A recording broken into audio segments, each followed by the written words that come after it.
If you would allow me, I would like to begin not with explanation, but with a presence, an awareness that sits behind your ribs, faint and unresolved, like a dream you half remember but never understand. This is where she lives. The mother, not merely your biological mother. No, this is the archetypal mother, the primordial, shape-shifting force whose shadow and light hold your first imprint of the world. She is not bound by name or face, but she appears in every gaze that fed or denied you, in every tone of voice that told you who you were allowed to be. And though you may not speak of her often, her trace is written into your fears of abandonment, your hunger for approval, your inability to rest in the arms of life without performing for love. This is the mother wound, and though you think you left the womb long ago, I must tell you this, your psyche is still searching for it, or rather, for what it never received there. I have seen this wound most vividly in dreams, where the mother appears in many disguises, sometimes as a monstrous devourer, sometimes as a cold stone tower.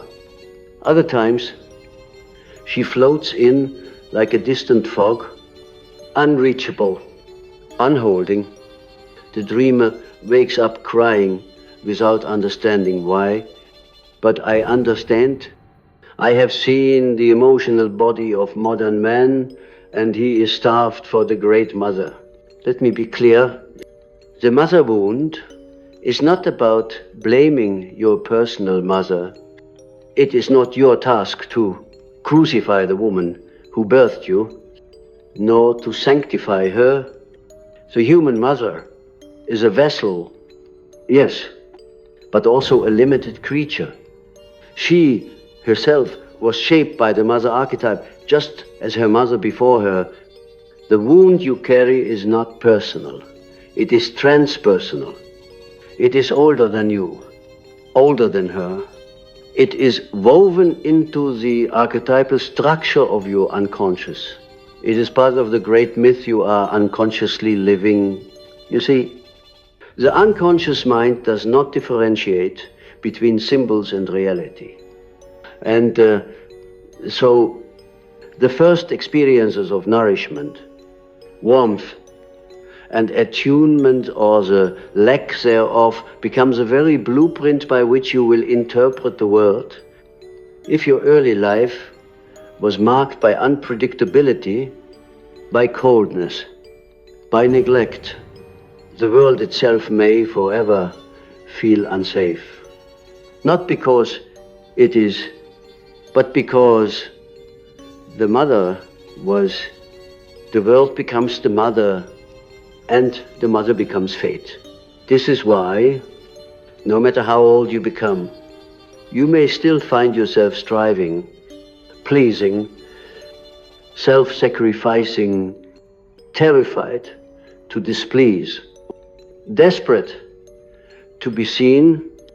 You may form relationships that mirror your early maternal environment, clinging to those who are emotionally absent, craving from partners what you never received in infancy. This repetition is not foolishness. It is the psyche's sacred attempt to resolve the original wound by re-entering the story and changing its ending. But without consciousness, you simply relive the pain again and again, partner after partner. One invisible mother replaced by another.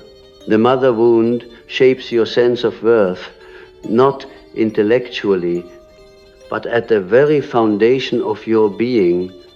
If the mother's gaze was ambivalent, if she turned away too soon, if she only loved you when you were good, you will internalize this contingency.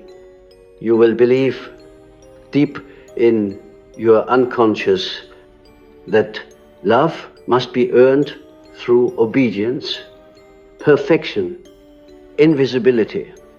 And so begins the split, the false self. The persona is born not to deceive others, but to survive. The true self wild, irrational. Feeling goes into exile. In some, the wound manifests as grandiosity, the inflated ego that seeks to compensate for the inner emptiness. In others, it appears as chronic depression, a sense of listlessness, an inability to locate purpose. For what is depression if not the soul's cry for the mother that was never fully there, not the woman, but the archetype, the inner holding, the psychic container, the sense that one belongs to life. Now, I ask you not to recoil from these words. Do not think you are broken. You are not. The wound is not pathology, it is myth. It is the initiation into selfhood. The wound, if entered consciously, becomes a portal to your inner world. You must understand that the mother archetype is not singular. She has many faces. There is the nurturing mother, yes, but also the devouring mother, the engulfing mother, the absent mother. These are not mere metaphors. They are psychic energies, powerful enough to shape an entire life. In myths, we see them as Demeter and Kali, as Isis and Hecate. They nurture and they destroy, they bless and they curse. The psyche knows them well, and so the mother wound is not only about neglect, it can also stem from overprotection, from being smothered, controlled, possessed. For this, too, is a distortion of the archetype. The devouring mother does not allow the child to become separate. She consumes under the guise of care. Her love is conditional on obedience. In such cases, the wound becomes the fear of individuality, the terror of being alone, of being rejected for daring to exist apart. In both cases, abandonment and engulfment, the soul is not seen. The child becomes an extension of the mother's unconscious needs, rather than being mirrored as a distinct and sacred being. And thus the adult remains suspended between poles, either enmeshed and compliant, or detached and avoidant. True intimacy remains elusive. The soul hungers for attunement, but fears the cost. Perhaps you recognize yourself in this. Perhaps you've lived your whole life as a response to a wound you never named. Perhaps you're striving for success, your spiritual seeking, even your compulsive helping of others. Perhaps all of it has been a search for the mother's gaze. This is not a criticism. This is your myth, and myths are sacred. What matters is whether you continue to live it blindly or whether you awaken inside the dream. Let me pause here and remind you, the unconscious does not speak in words. It speaks in symbols, in patterns, in dreams. The mother wound often shows up in your inner world, not as memory, but as mood, as a heaviness in the chest, as a fear of rest, as a voice that whispers, you are too much, or you are not enough. These voices are not yours. They are internalized echoes of the early mothering environment, now embedded in the psyche like ghosts in an old cathedral. They must be exorcised, not with anger, but with awareness, to bring light into this darkness. One must turn inward. You cannot resolve the mother wound by trying to fix the outer world. You must descend into your own soul. into the inner feminine. The anima, as I have called her, she is the inner guide, the inner mother who can offer what the outer mother could not. She cannot be found through logic. She appears in dream, in art, in silence, in the slow unfurling of the forgotten self. But this is not an easy journey. To meet the inner mother, you must first grieve the absence of the outer one. And this grief is ancient. It is not merely personal. It is ancestral. The wound you carry is the same one carried by your mother and her mother before her. They too were unloved in the fullness of their being. They too were taught to suppress their wildness, their chaos, their hunger. They too wore the mask of goodness, while their true selves lay buried beneath roles and obligations. Thus, to heal the mother wound is not only to liberate yourself, it is to break a chain stretching back generations. It is to become the mother you never had for yourself. And for the world, I have often said that the most terrifying thing is to accept oneself completely. But this is precisely what the healing of the mother wound requires. To let the neglected parts of you come home, to sit with a child who still waits, to say, not with words, but with presence, I see you, you matter, you are safe now. This is the alchemical act, the turning of wound into wisdom, the transformation of inherited pain into conscious love. You may wonder, why does this matter? Why must we speak of this wound when there are so many practical tasks in life? I tell you, because the wound governs your life, whether you know it or not. It shapes your relationships, your career, your self-worth, your spirituality. It hides behind the roles you play, the addictions you cling to, the anxiety you cannot name. It is the silent director of your inner theater. To ignore it is to remain possessed by it. But to face it, to name it, to feel it, to hold it, this is to reclaim your soul. When the mother has not seen you, truly seen you, your entire life becomes a theater of compensation. You may try to shine brightly, louder, more perfectly, just to attract a gaze that never arrived. Or you may recede, hide yourself in the shadows of your own, becoming as if your very existence were an offense. These polarities, excess and erasure, are not opposites but twins, born of the same ancestral forgetting. They are both cries for the great mother to remember you. But I must tell you, she never forgot. The archetype never forgets. It lives beneath your pain, behind your personality, behind even your deepest traumas. But she waits not to comfort you as a child is comforted by candy and lullabies, but to initiate you into wholeness. She does not rescue, she awakens, and her first lesson is this: the wound is not a mistake, it is a map.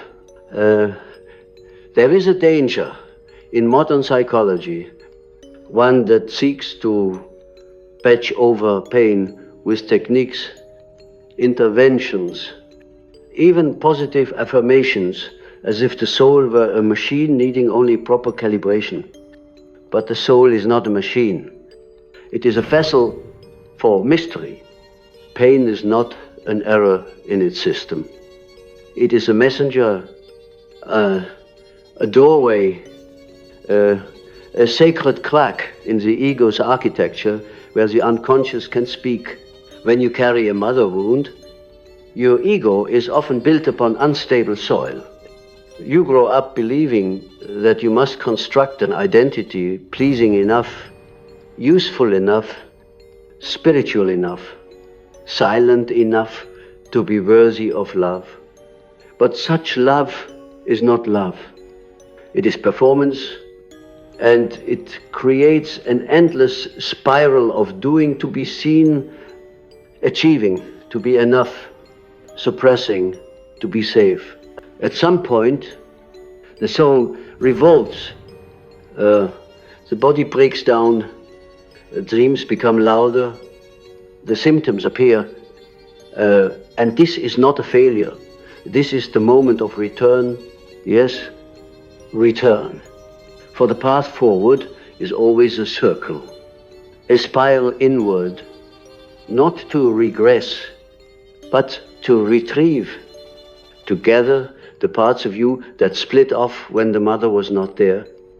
The inner child, the inner rebel, the inner chaos, the wild one, the one who once screamed or laughed too loud, or simply needed too much and was punished for it.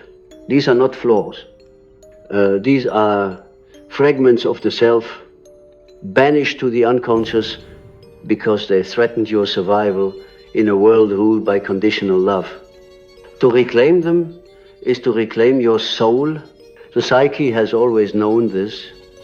That is why, in so many of your myths, the hero must descend into the underworld, or why the sacred feminine is found in forest, in caves, in darkness. The feminine is not weak. She is hidden. She waits in the dark, not because she is lost, but because she is too powerful for a world not yet ready for her fullness. And you wounded by the absence or distortion of the mother, have been called not to despair, but to descend, to seek her not in the outer world, but in the inner one, in dreams. She may come as a great snake, or as a raven, or as a faceless woman weeping behind glass.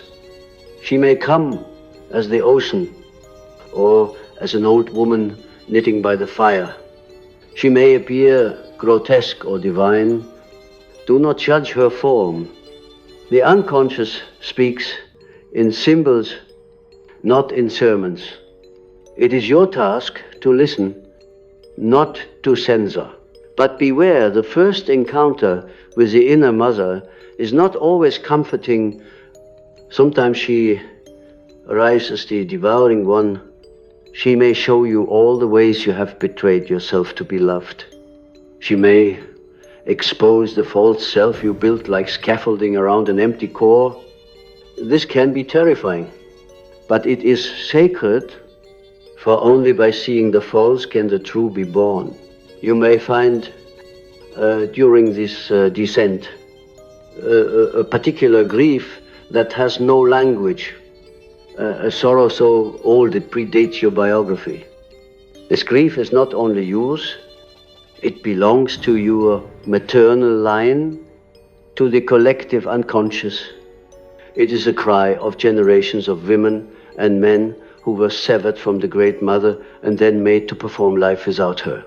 And here we must speak of the masculine too, for the mother wound does not afflict only women. It resides in all psyches, male and female alike. The man who was shamed for crying, who was told to be a man, who never learned to hold himself with compassion, that man too carries the wound.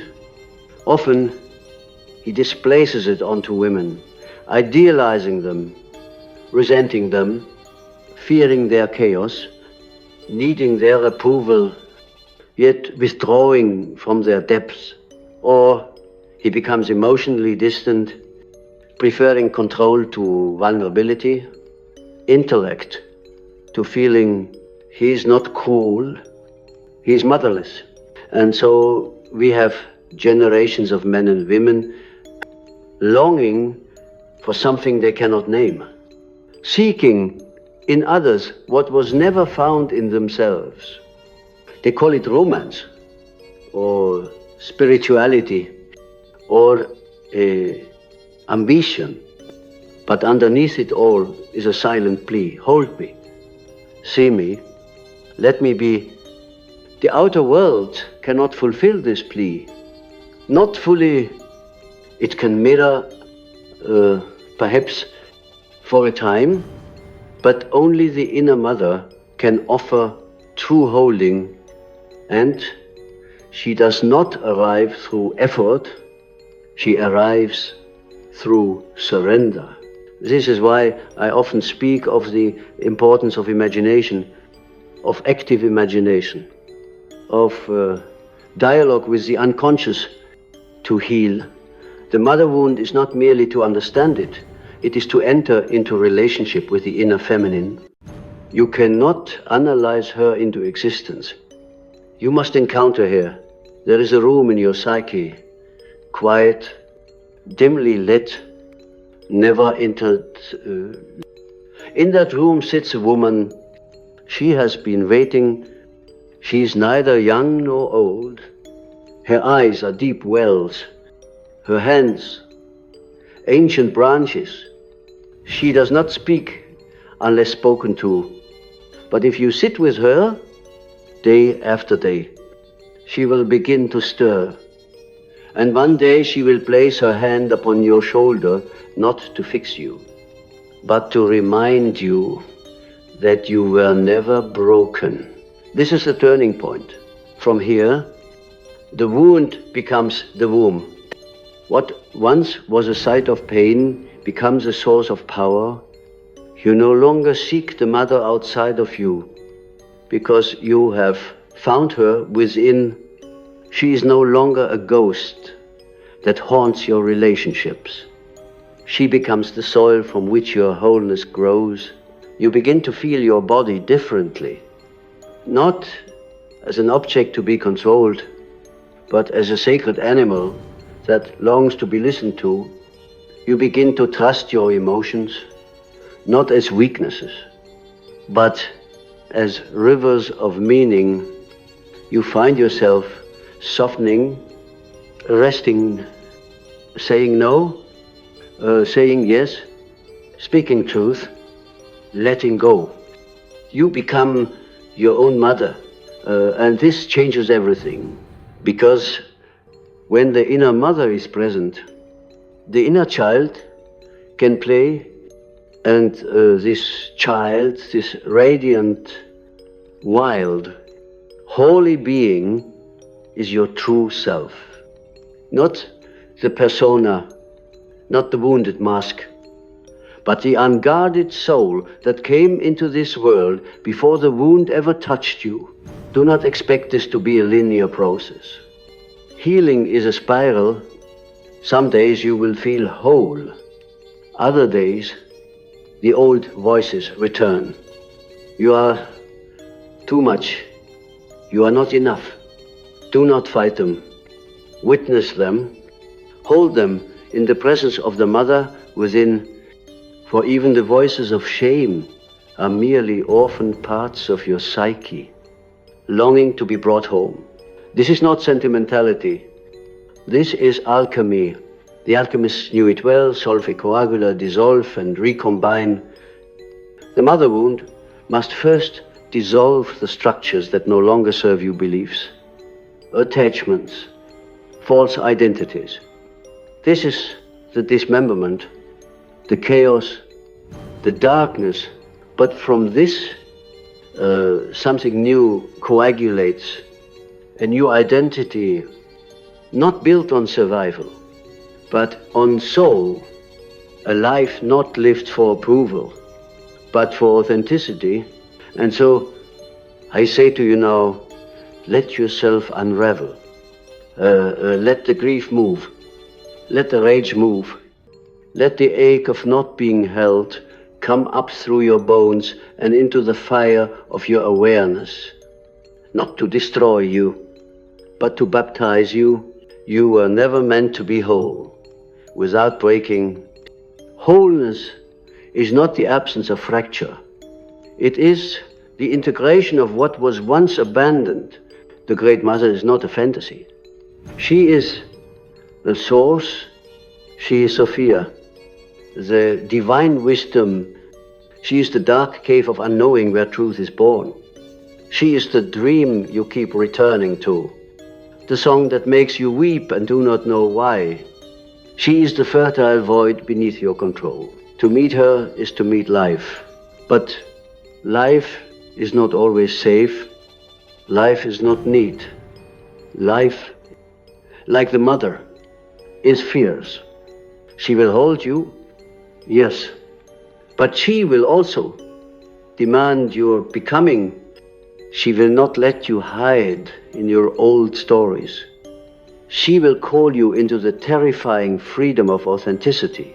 And this is a sacred risk, to become who you are without the armor, without the performance, without needing the world to validate you. Can you imagine it? To walk into a room and not wonder who you must be for others. To feel sadness and not apologize. To say no and not explain. To rest and know you are still worthy. This is the gift of the healed mother within, and this gift, once received, becomes something you offer to the world, not through words, but through your being. You become a safe presence, a mirror for others to remember themselves. You mother not by giving advice, but by embodying wholeness, and so the wound transforms into medicine. What was once your deepest ache becomes your deepest offering, but you must be willing to go there, to sit in the dark, to wait, to not know, to feel everything you were taught to suppress. This is the path of the mystic, the path of the soul, the path of the true adult, who no longer seeks parents in the world, but becomes the parent they never had. There is something I must say now, though it may unsettle you. You see, healing the mother wound is not only a personal journey, it is a confrontation with a collective shadow. When you turn toward this wound, you are not merely facing your own sorrow, you are stepping into the underbelly of the human psyche. You are entering the realm of the forgotten feminine, and in that realm you will encounter ghosts, not only of your childhood, but of the centuries that came before you. This wound is not new. It did not begin with your mother. It is a long inheritance, and it is heavy with unspoken truths. For thousands of years, we have torn the feminine from her throne. We exiled the goddess. We desecrated the temples. We burned the priestesses and silenced the seers. We replaced mystery with order, rhythm with control, the sacred body with doctrine, and most dangerously, we turned the image of the mother into a shadow of herself, either the virginal Madonna, unreachable in her perfection, or the seductress, dangerous in her desire. What did we do with the real mother, the wild, embodied, intuitive, nourishing mother? We buried her, and now we wander this earth half formed, half alive, longing for something we do not know how to name. This, too, is the mother wound.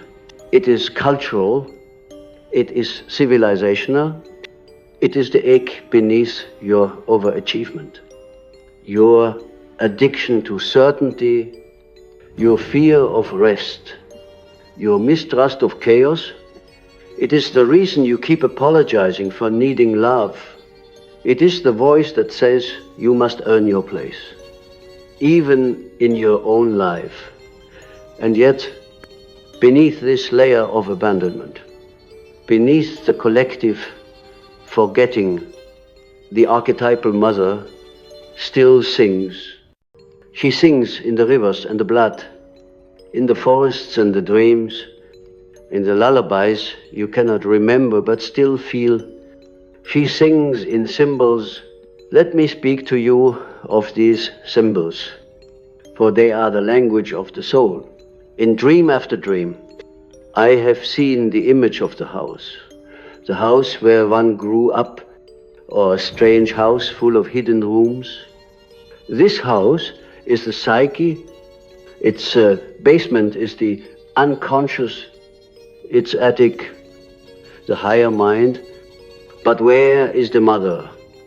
Often she is missing, or she is there, plus distant, silent, or she is replaced by another figure, a stranger, a teacher, a witch.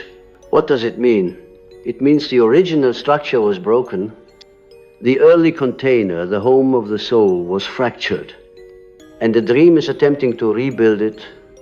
It is saying, go into the forgotten room, the room you locked away. She is waiting there. In another dream, there is water overflowing, flooding, sometimes still and deep. Water is the feminine principle. It is emotion, intuition, memory. If the water is wild, the emotions were too much to bear. If it is dry, the emotional life has been cut off. If you are drowning, you are being summoned not to perish, but to surrender. The symbols are endless. The lost child, the dead bird, the broken doll, the forest, the snake, the moon. Each one is a doorway, a key, and each one is telling the same truth. The soul has been separated from its mother and it wants to come home, but do not be deceived. The mother archetype is not only comforting, she is also terrifying, not because she is cruel, but because she is total. She contains both creation and destruction, nurture and dissolution. To return to her is to face your deepest dependence and your deepest fear of being consumed. She will not allow you to remain half alive. She demands your death of the false self, the obedient shell, the mask of control. Only then can she give you rebirth. In ancient myths, we find her in the figure of Inanna, the Sumerian goddess who descends into the underworld. There, she is stripped of all her titles, hair, yevils, her clothing, until she stands naked before her dark sister. Ereshkigal, this sister is also mother. She is the face we fear.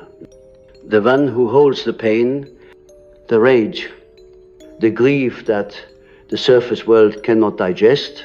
But it is only after Inanna surrenders, after she dies and is reborn, that she returns to the world with true power.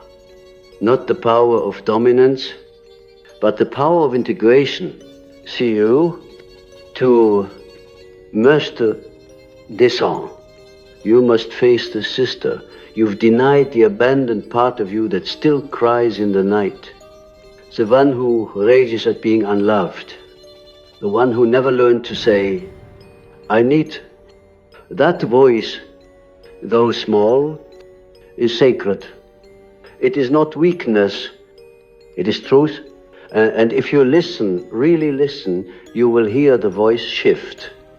No longer a cry, but a knowing. No longer a wound, but a doorway.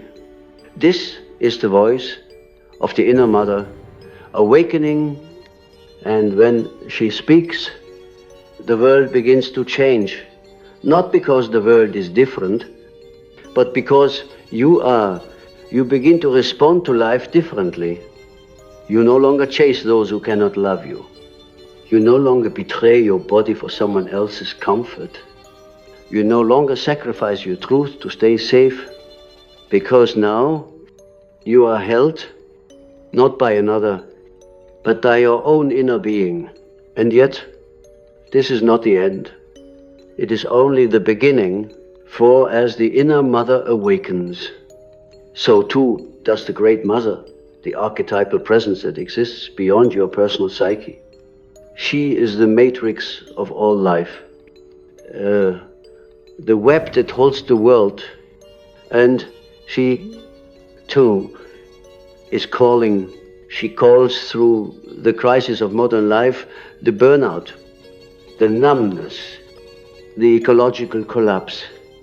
These are not separate from your wound. They are its reflection. We have built a world on the wounded masculine, on doing without being, on control without compassion, on achievement without rest. And the mother, rejected for so long, has become a shadow that now floods us with symptoms we cannot ignore. You are not separate from this. Your healing is part of the world's healing. And that is why this work is not selfish. It is sacred.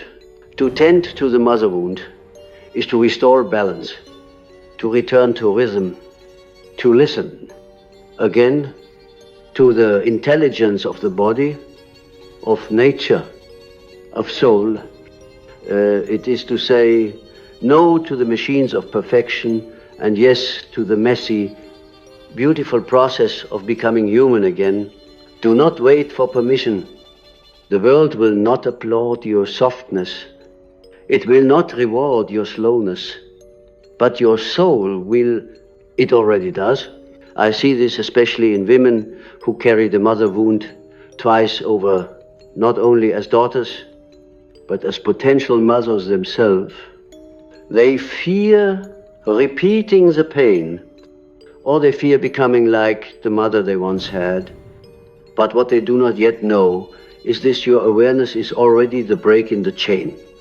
Your presence, your listening, your refusal to abandon yourself. This is the revolution. And I see it in men too, who begin to unlearn what was never theirs to carry, who learn to feel, to ask for help, to hold space without fixing, to let their own inner mother come alive, not to feminize them, but to humanize them. You see, we all contain both mother and father energies within. The task is not to reject one or the other, but to unite them, to allow the feminine to soften the harshness of the internal critic, to allow the masculine to protect the tender self. This is the sacred marriage, the union of opposites that leads to individuation. But it begins with a wound, always the wound, because the wound is the place where the soul slipped underground. And if you follow it gently, with reverence, with the courage of the heart, you will find her. She's not gone, she's waiting, and perhaps now you are ready to remember. And now we arrive at the place where words begin to dissolve, not because there is nothing more to say, but because the truth that remains must be felt, not spoken. The intellect has been your companion thus far, mapping the terrain, naming the shadows, lighting the torches of understanding. But healing does not belong to the intellect. It belongs to something far older. It belongs to the body, to the bones, to the psyche's ancient rhythm, the one that remembers what you have forgotten. And what is it that you have forgotten, that you are already held, already seen, already enough? Not by a mother outside of you, but by the great mother who lives within you. even now, she who breathes when you are sleeping, she who watches as you weep, she who never asked you to perform, to prove, to become, only to return. This is the task now, not analysis, but return. Return to the garden of your own soul, where no effort is required to be loved. Return to the part of you that existed before the wound, or rather, that was never touched by it.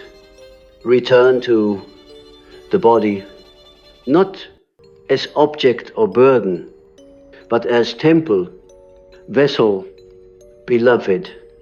Return to rest, to unknowing, to the fertile ground of mystery where the ego can finally lay down its arms. Do not mistake this return for regression. It is not childish to need comfort. It is not weakness to need holding. These needs did not vanish with age. They were buried beneath duty and distraction. But now, if you listen, they will rise again, not to destroy you, but to liberate you. Let yourself long. Let yourself grieve. Let yourself remember the exact moment you began to believe love must be earned. And then place your hand on your own chest, as a mother would, and whisper, not anymore. You are the one now. This is the great turning in the psyche, the shift from seeking mother to becoming mother, not as a role, but as an inner posture, as a sacred relationship with yourself. And yet, it is not a static state. The inner mother must be cultivated, fed, attuned. She lives in your rituals, in how you speak to yourself, in whether you pause when you are tired or push through. She lives in whether you choose presence over performance. She lives in whether you soften toward your tears or shame them away. This is where the healing begins, not in a single breakthrough, but in the 1,000 small moments when you choose tenderness over punishment, when you choose to stay rather than abandon, when you catch yourself repeating the old pattern and stop mid-motion and say, I am not that child anymore, and I do not have to live in that story. These moments matter more than you know. They are not trivial. They are not subtle. They are tectonic shifts in the soul, because when you change the way you relate to yourself, the entire inner world reorders. The voices of shame begin to soften. The inner critic, long-armed with the mother's harsh tone, starts to lose its authority.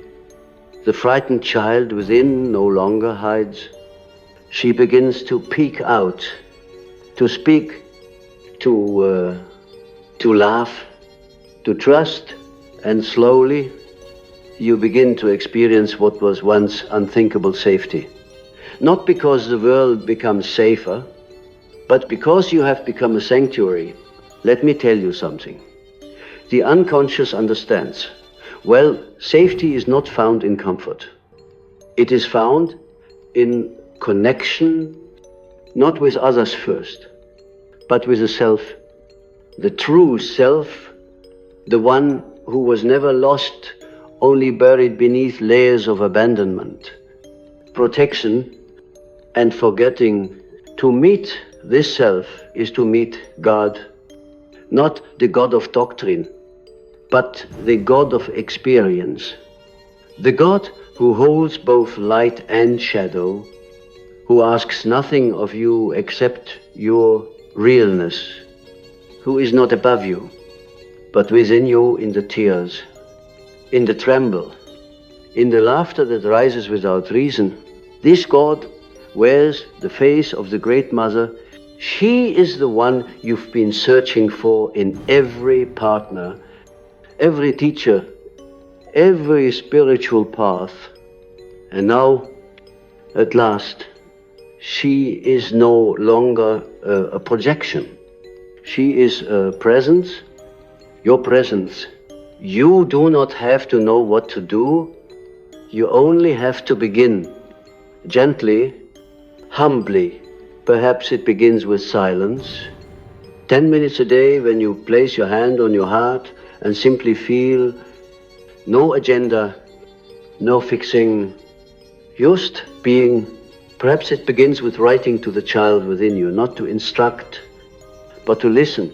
Perhaps it begins with walking without purpose, letting your feet speak a language older than logic. Perhaps it begins with speaking aloud the words you most needed to hear. You are loved. You are safe. You do not have to earn your place. Or perhaps it begins by simply noticing each time you feel the urge to abandon yourself and choosing not to. These acts are sacred. They are prayers, not in the language of religion, but in the language of soul, and in time something shifts. You begin to feel held, not by someone else, but by life itself. This is what the mother archetype restores, the felt sense that life is not here to punish you, but to hold you, that you do not have to do anything to belong, that your existence is not a test, but a mystery, and as this trust grows, so too does your capacity to be with others in their truth.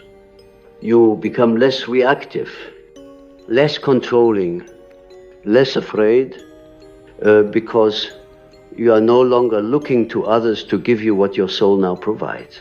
And from this, a new kind of love emerges. A love that does not possess or rescue. A love that does not demand or depend. A love that holds and releases. A love that sees, this is the love you were always meant to receive.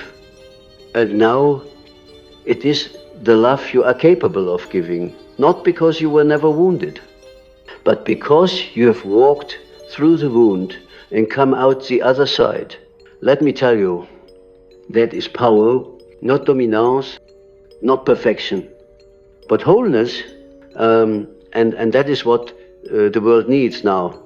Not more performance, not more healing programs, but whole people who have entered the labyrinth of their own souls, faced the monsters of neglect and fear, and emerged bearing the light of their own presence.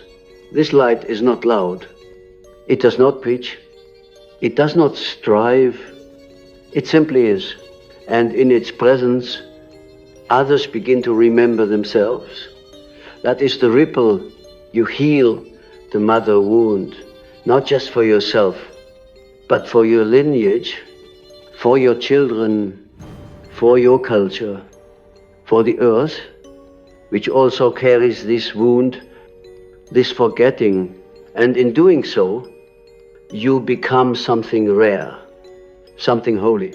A mother to yourself, a mother to the world, not because you take on everyone's pain, but because you refuse to abandon your own. So let us end not with closure, but with invitation, an invitation to descend, to listen, to weep, to rest, to feel, to become, and in doing so, to remember what the world has long tried to erase. You were never too much. You were never not enough. You were always worthy. You are the sacred child. You are the sovereign soul. And the mother, the real one, the eternal one, is not lost. She lives in your breath. She waits in your dreams. And she will meet you every time you return to yourself with love. Now go, not to seek her, but to become her. For the world needs your wholeness more than it needs your perfection. And your soul, your beautiful, wounded, radiant soul has always known the way